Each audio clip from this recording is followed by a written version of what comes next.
Welcome back. આપ જોઈ રહ્યા છો આજની બ્રોક ઓપી. હવે આપણી સાથે જોડાઈ ગયા છે એન્જલ બ્રોકિંગના fund manager Mayuresh Joshi. Mayuresh, good afternoon. શું કહેશો? એક શાનદાર તેજી સાથેનો આજનો દિવસ રહ્યો છે. હવે અહીંથી શું અપેક્ષા બની રહી છે? તેજી કેટલી આગળ વધતી જોઈ રહ્યા છો?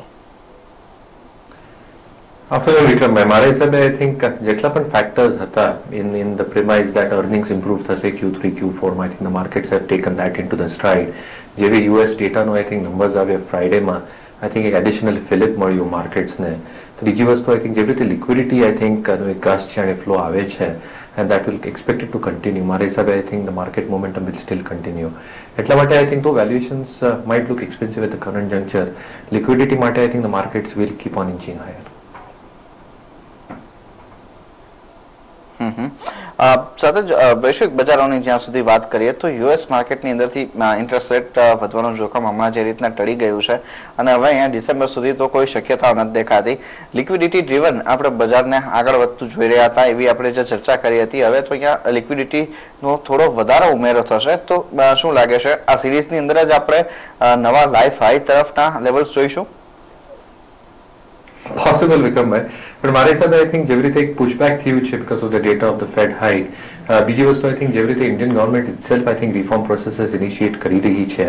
આઈ think that is been taken very positively foreign investors અને ગ્લોબલ સોવરન રેટિંગ એજન્સીસથી. અને ત્રીજી વસ્તુ I think if you generally look at the global trends, I think emerging પેકમાં India is still one of the best placed pack. GDP હોય, reform measures હોય, currency હોય.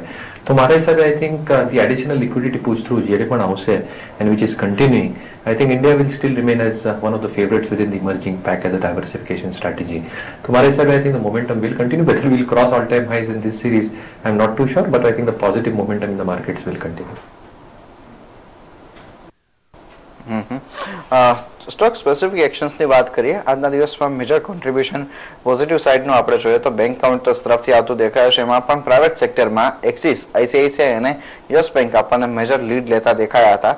શું ધ્યાન મળશે આ ત્રણ સ્ટોકમાં? અત્યારે સ્ટેલિંગ સ્ટોપ લોસ સાથે પોઝિશન જાળવી રાખવી જોઈએ કે પછી એક વખત નફો બુક કરવો જોઈએ?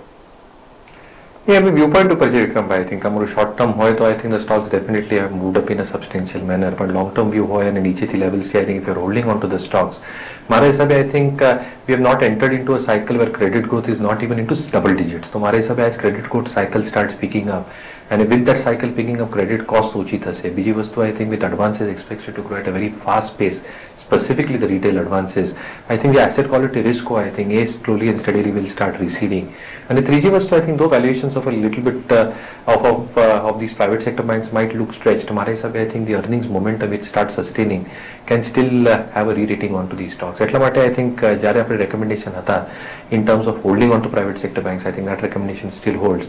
અને public space માં as I've always been maintaining, I think larger public sector banks I think is something that if you're holding from low levels you should continue holding. Okay, ત્યારે જ મયુરેશ બીજો એક સ્ટોક પણ આપણે જોઈએ, ટાટા મોટર્સ. ત્યાંથી પણ આજના દિવસમાં આપણને એક શાનદાર મજબૂતી બનતી જોવા મળી છે. અહીંયા શું ધ્યાન બને છે?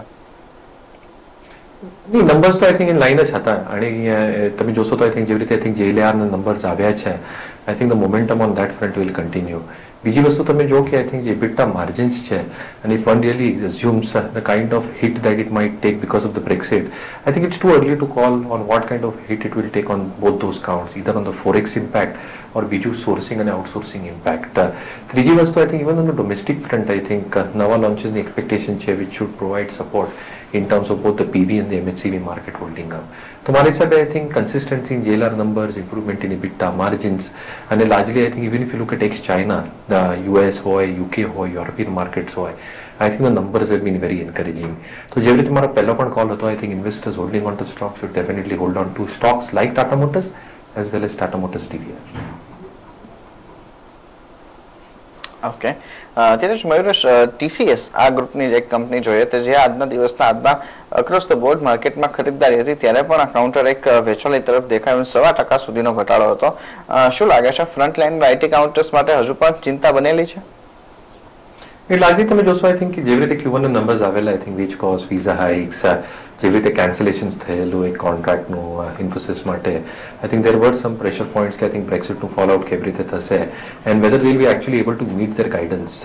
I think Infosys definitely has tapered down its guidance, પણ ક્યાં ને ક્યાં આઈ થિંક તમે જોશો તો I think Q3, Q4 are traditionally weak quarters. તો Q2માં આઈ થિંક જેવી રીતે પરફોર્મન્સ રહેશે, my own expectation is Q2 performance should be quite good for IT companies, specifically top tier IT companies. અને largely I think જે asking run rate છે for Q2, Q3, Q4 assuming Q1 numbers, I think થોડું difficult રહેશે, કારણ કે I think જો બ્રેક્સિટનું ફોલઆઉટ છે Q3, Q4માં discretionary spending ઉપર શું આઈ થિંક ક્લાયન્ટ્સ ડિસાઇડ કરશે, એમાં થોડો એક ક્વેશ્ચન માર્ક છે. The management itself are not sure at this point of time. તો લાર્જલી આઈ થિંક FY17માં તમે જોશો તો I think the performance can be quite muted. તો Q2 performance can be relatively better compared to Q1. તો મારા હિસાબે I think IT companies can underperform for the larger part of FY17, પણ valuations મારા હિસાબે આઈ થિંક તે correct further will become અનડિમાન્ડિંગ. તો I think valuations will become really attractive at lower levels. તો એક લાર્જર કોર લેશે of around 15 to 18 months where valuations are cheap and when the growth potential still exists for these companies to grow at 10-12% over the next few years. So I think decline super definitely top tier IT companies something that I will look at.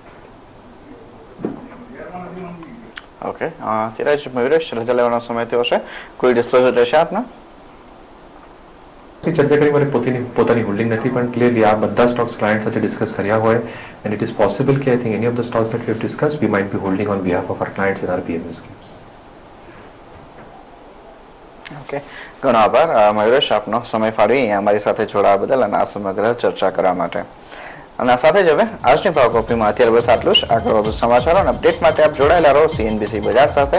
નમસ્કાર.